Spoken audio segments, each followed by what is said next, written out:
Good morning, everyone. It's Jenn from McCreath. A little groggy this morning. What is today? October 14th, 2025. I want to talk today about some organizations who receive liberal government funding. And because of this, they don't seem to want to engage with their full communities.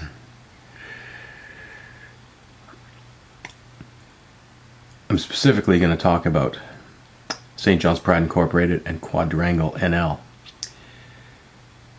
Earlier this summer, I reached out to both organizations and suggested that they organize or help me organize some sort of a open house, town hall, roundtable, public forum, so the members of the LGBTQ community could actually come out and meet candidates in the then upcoming municipal election.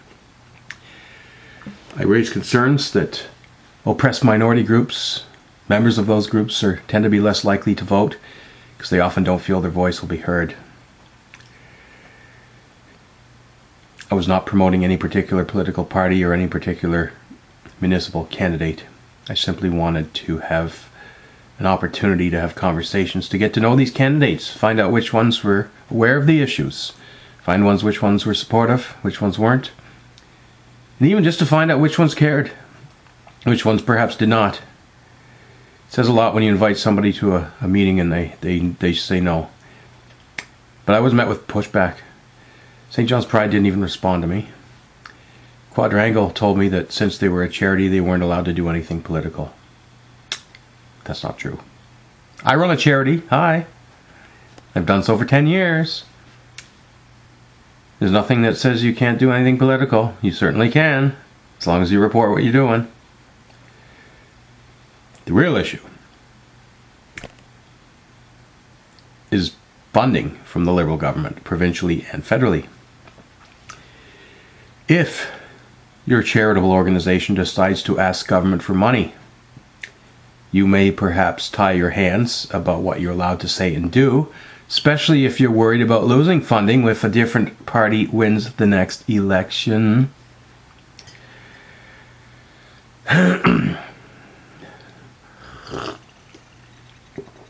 I don't want to crap on people and organizations who try their best to deliver products and services for society, for vulnerable people.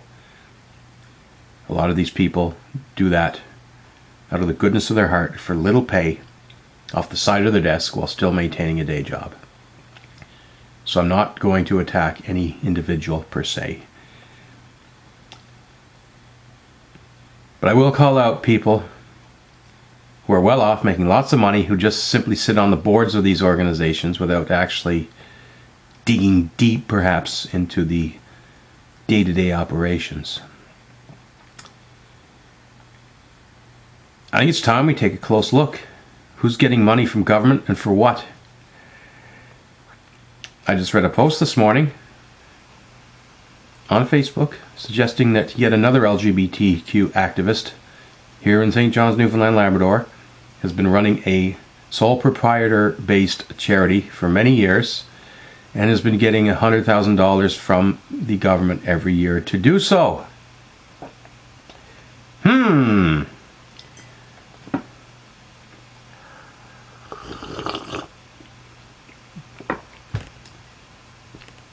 This unaccounted money. It's time to send in the auditors, a neutral auditor, the charities directorate. Hi.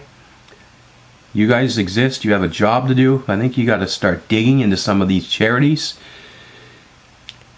and see what the hell's actually going on with all this money they're getting from me and other taxpayers.